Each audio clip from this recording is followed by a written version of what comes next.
All right, so you just got a brand new gaming headset, and trust me, I know how exciting it is to put this thing on and experience new sound for the first time in your favorite games. But did you know there's a proper way to set up your gaming headset? No? Me neither.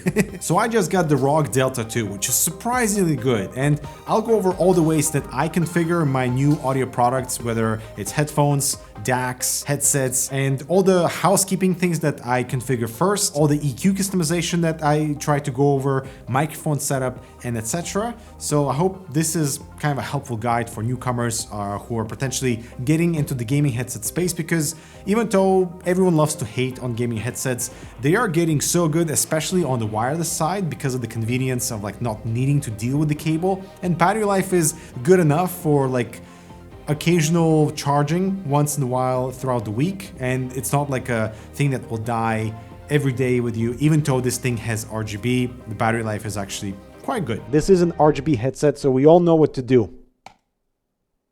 Okay. This video is sponsored by ASUS, so I will use the Delta II as the primary example, but everything you hear in this video basically will apply throughout any gaming audio product, so don't worry. So first, let's get some housekeeping out of the way with the initial setup. I always update the drivers, and if any pending firmware is available, always install that, especially for the wireless or the USB wired direction. If you're using an analog headset, don't even worry about this part. Depending on how many audio devices you have, I always find it's a good idea to rename the source, and you can even change the icon for just slightly easier recognition. Since I play around with so many audio devices, I always make sure to set my default devices for both audio and microphone input, so it doesn't automatically jump around when a new device is detected. Also, I love the volume mixer, being able to lower the system sounds and adjust my volume per app basis. So as I'm editing a video, I can have music in the background, and I can have, let's say, tutorial on the side as well, that are all adjusted per app basis, and everything is mixed in perfectly. And for headsets that have the chat mix functionality, I make sure that my audio devices are properly set, so that when it comes to actually mixing the chat versus game volume, it can function properly. And of course, I set the highest bit depth available in the headset, and up to 48 kilohertz for the sample rate. With all wireless gaming headsets, I like to check if the headset can be used in just USB mode with a dongle unplugged. Unfortunately, like with many other wireless headsets, you can't. The cable is for charging only and like updating the drivers and stuff. If you want wired connection, we do have an analog cable, so the 3.5mm cable included with the Delta II to run them with like an Xbox, so if the headset dies, if you want to still maybe utilize an amp or a DAC. Most wireless gaming headsets today have Bluetooth connectivity, so Razer and Logitech, but it's not simultaneous. So on the Delta II, you can run Bluetooth and 2.4 GHz at the same time without interruption, which is a huge value add. My SteelSeries does that, and I use it constantly. The Delta II also has a separate button for Bluetooth connectivity, so you can toggle that on and off independently of your 2.4 GHz signal. I absolutely love that. Of course, with many popular gaming headsets, you have the option to buy replacement ear cushions from different brands, which is an awesome way to turn the headset from being like semi-comfortable to something that you can wear all day, no problem. I've done that with my Sennheisers, with my HyperX, with my SteelSeries, but the inclusion of extra ear pads on any gaming headset is always a bonus. The Delta II comes with 2 sets of ear pads, which is expected in this price category, with your standard leatherette, which is super soft and has really good isolation, not too much heat accumulation, and the more fabricy, sporty mesh material that is very soft and nice on the skin. It's also a good idea to understand how the ear cups are removed.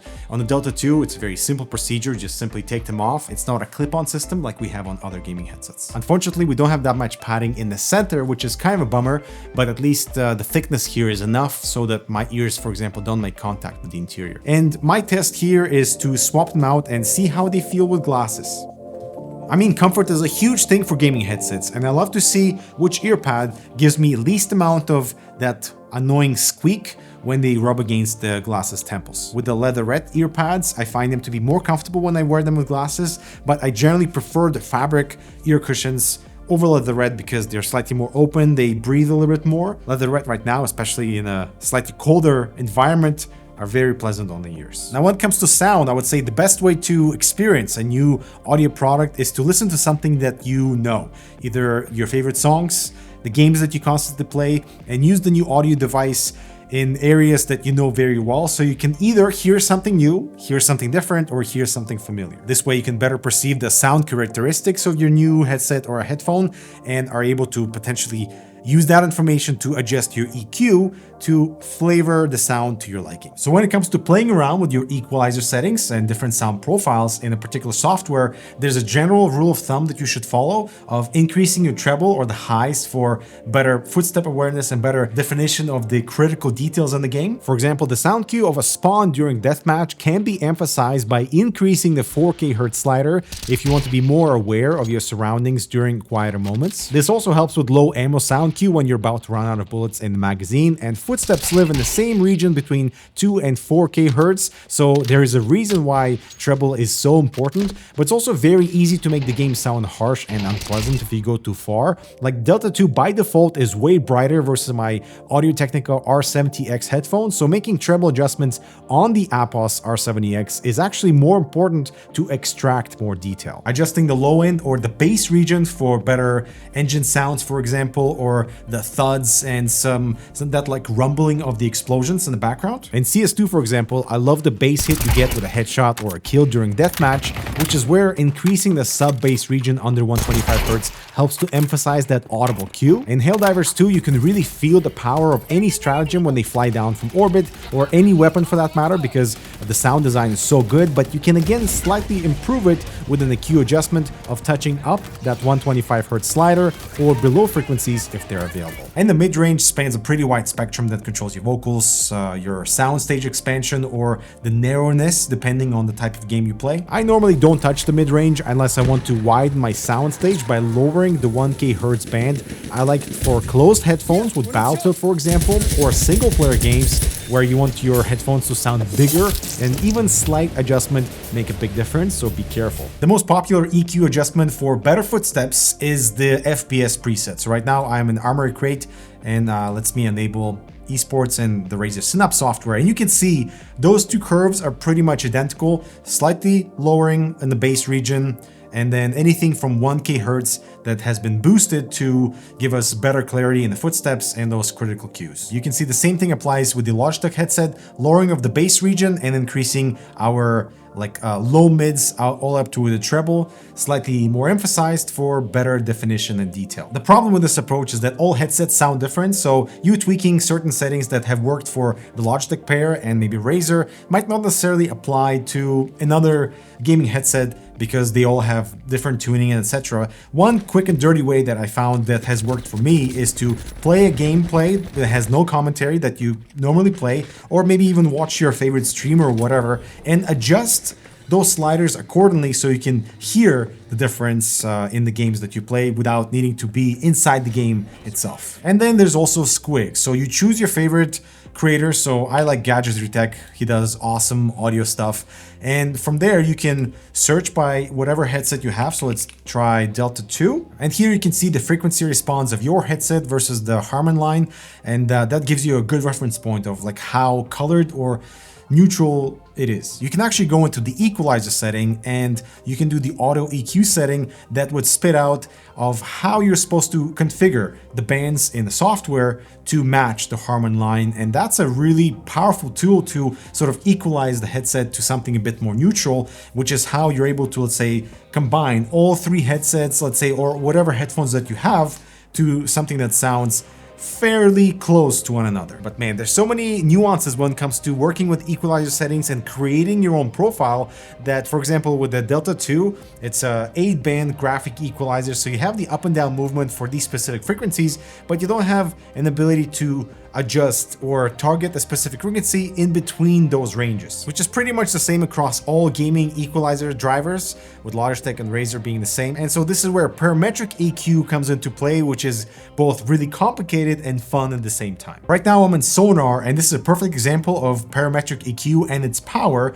because you can target very specific frequencies inside a game to either boost certain audio cues elements like a reload speed or like a certain hum for like a loot box or something, And that's where the parametric EQ, especially with the Q value, because right now you can expand that frequency range, or you can really target it to fight a specific like audio element and emphasize only that and not so much the audio keys around it. Then there's also the Equalizer APO software, which is really interesting to learn. It's also super complicated, but it gives you the ability to get into the gritty details of like what does the Q value stand for and where to adjust it for a particular headset. And that's where you get the values from the SQUIGLINK software and put them into the Equalizer APO setting to EQ the headphone or the headset properly. Just make sure to watch some tutorials because it's both really fun and complicated at the same time. On the microphone side, for any digital or wireless headset, I look for two things. Number one is side tone, and number two is being able to adjust the microphone quality in any way and how it perceives my voice, because my voice is a little dark. I have some bass, but I don't have that much treble, and I don't have that much power output as well. So being able to tinker with some of the settings is actually very beneficial for me as a content creator. As for the microphone settings, we don't have that much to play around with the Delta II. We do have noise gate, which is ability to eliminate anything in the background beyond a certain decibel level. So right now it's being enabled. I'm sure my AC is not being picked up, and the vocal range of the microphone is pretty compact anyway. So I would leave noise gate on, and really cranking it up means you have to speak really, really loudly for the noise gate to actually pick up some of that volume. Now, perfect voice for my voice is okay. My voice is quite dark, so I add a little bit of bass and a little bit of clarity, and so this one adds a little bit of clarity boost. So a certain percentage, 60%, it sounds fine. And noise cancellation and echo cancellation, this is quite important for like maybe a large echoey room. And low setting is very natural and decent sounding. And ASUS has always done a like really good job with noise cancellation and noise reduction in general. And in the mid preset, it sounds still good. In the high preset, if you have these breaks in your voice, it might have a little bit more of that unnatural modulation of trying to eliminate anything that is quiet in the background between your speeches, for example. I do love me a good side tone option. I'm surprised that's in here and not in the microphone settings, but it's whatever being piped from the microphone into the headset directly so you can hear yourself, which for a closed headset is absolutely crucial for my environment in particular. The side tone on Delta II, for example, is good. It's latency free. It does add a little bit of that extra noise floor. Not really a problem as soon as you have anything playing in your headset. I wish more brands included a microphone equalizer with their gaming headsets, just because the mic boost preset for my voice with this headset sounds wonderful, and I would love to be able to do some equalizer directly in the driver software for this headset instead of doing it in post. I think one of the biggest takeaways when it comes to creating your own EQ profiles, etc., is that you can approach it from two perspectives. One is to make your headphone to be slightly more competitive and being able to hear sound cues that are important for your particular game. Or you can go the opposite route of trying to make the game sound good for the headphone that you have to be more enjoyable, smoother, slightly more richer in the bass department, and basically turn a headphone that sounds probably maybe like mediocre to good, and or taking really good sounding headphones and making them sounding better. But it's also very easy to completely destroy the sound signature, and it's really important to create different presets that allows you to just revert back to what was originally there. But I would love to hear how you guys configure your sound profiles for particular games with whatever headphones you use. Let me know in the comments. I'm Dmitry, and thanks so much for watching. I'll talk to you in the next video.